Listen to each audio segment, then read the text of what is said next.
සුබ දවසක්. වෘෂභ ලග්න ඔබ ලස්සන ඇස්වලින් හා පළඳුන් නලකින් යුක්ත වේ. එසේම සෙම් අධික කෙනෙකු ලෙස සඳහන් කළ හැකි වේ. ඔබ කෞතුක දේවල්ට ආශා කරනු ඇත. එසේම ඔබේ සිත කිසිම කෙනෙකුට නවාගත හැකි නොවනු ඇත. ඕනෑම දෙයක් සිතේ තබාගෙන සිට ඒ පිළිබඳ අවශ්‍ය අවස්ථාවේදී කතා කිරීමට දක්ෂ වේ. කිසිවෙකු සමග ඔබ ඉක්මනින් අමනාප නොවනු ඇත. බොහෝ විට ඔබ කෙනෙකුට තේරුම් ගැනීමට අපහසු විය හැක. තමාට ජය ලැබෙන තුරු සටන නවත්තන කෙනෙකු නොවේ. මිල මුදල් වලට හා ලෞකික දේවල් වලට බොහෝ ආශා කරනු ඇත. ඔබ සිකුරාමෙන් වෛවර්ණ දේවලට ආශා කරයි. ඇඳුම් පැළඳුම් වලට ලෝභී නොවි වියදම් කිරීම ඔබේ සිරිත වේ. පොළවට ආශා කරයි. එසේම වැවිලි කටයුතු වලටද ආශා වේ. අන් අය වෙනුවෙන් වියදම් කිරීමට එතරම් සතුට නොවේ. ඔබ මදක් ලෝභී කෙනෙකු විය හැක. මුදල් පරිහරණයේදී පරිස්සම් සහගත වේ. විරුද්ධකාරීන් ඉදිරියේ පසුබැසීමට හෝ නැවීමට කැමැති නොවේ. ඔබ නගරබද ජීවිතයට එතරම් කැමැත්තක් දක්වන බවක් නොපෙනේ. ඔබ ආශා කරන්නේ ගම්බද ජීවිතයටයි. එසේම ඔබ අන් අයගේ උපදෙස් අනුශාසන වලට අනුව ජීවත් වීමට කැමැති නොවනු ඇත. නිතරම තමා පඬිතයා දැනුමුත් අයයි සිතයි. සිතිලි වඩාත් ලෞකික පැත්තට බර වෙනු ඇත.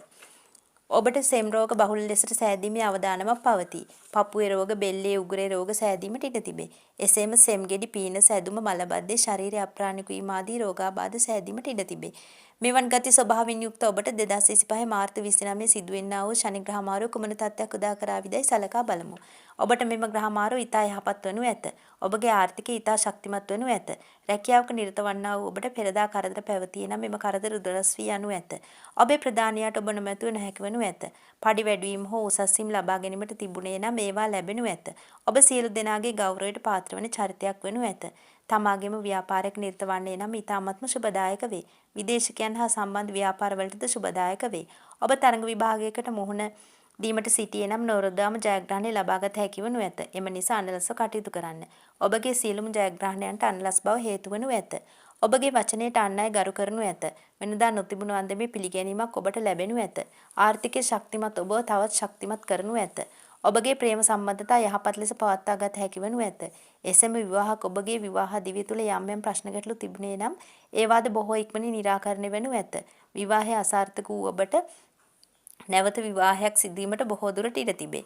පෙරදා ඔබ ප්‍රතික්ෂේප කළ අය නැවත ඔබ සහ පැමිණෙනු ඇත.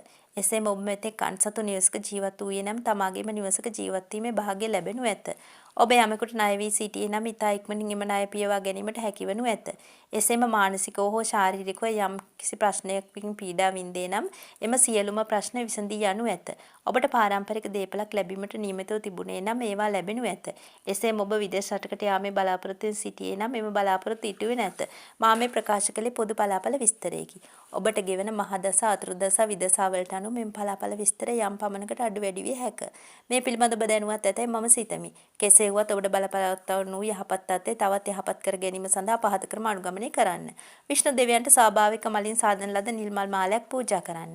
පස් පවින් වැළකින්න. තමා ගන්න ආහාරයෙන් පිටක් හෝ අහිංසක සතුකුගේ ආහාරය සඳහා දෙන්න.